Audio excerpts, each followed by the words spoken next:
Evinizdə biraz mürəbbə və yaxud da cem varsa, bu ləzzətli şirniyyatı mütləq hazırlamalısınız. Hazırlanması da olduqca asandır. Əvvəlcə badamı blenderla üyüdürük.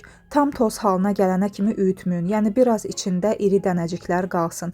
Badam yoxdursa, qoz və yaxud da fındıqdan da istifadə eləyə bilərsiniz. Bir qabın içərisinə üyüdülmüş badamı, yumurtanı, şəkər tozunu, bir çimdik duzu və yumşaq kərə yağını əlavə edib mikserlə yaxşıca çırpırıq.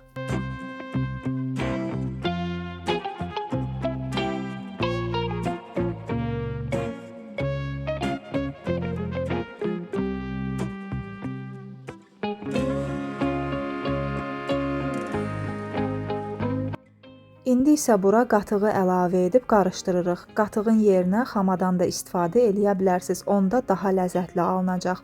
Sonda da unu ələkdən keçirərək əlavə edirik və qabartma tozunu da əlavə edib ələ yapışmayan bir xəmir yoğururuq.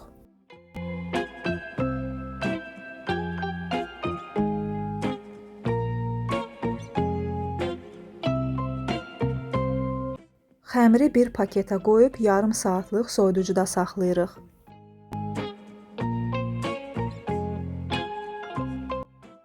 Daha sonra 2 bərabər hissəyə bölüb və hər hissəni də düzbucaqlı formada yayırıq.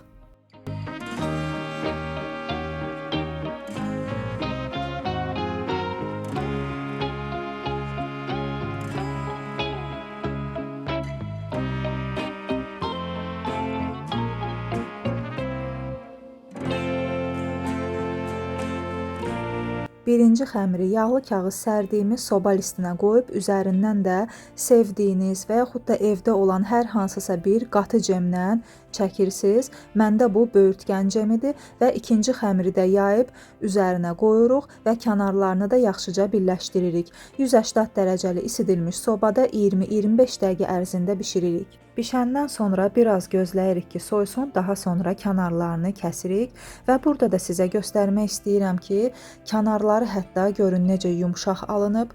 Çox möhtəşəm bir piroqdur, mütləq hazırlayın. Buna piroq, peçenya da deyə bilərsiniz, yəni ürəyiniz necə istəyir, elə də adlandırın. Çayın yanına çox möhtəşəm bir şirniyyatdır. Əgər evinizdə biraz mürəbbə və yaxud da cem varsa, mütləq hazırlayın. İndi isə çayınızı hazırlayın və sevdiklərinizlə bir süfrə arxasında bu anın dadını çıxarın. Çünki ən gözəl xatirələr belə şirin süfrələrdə yaranır.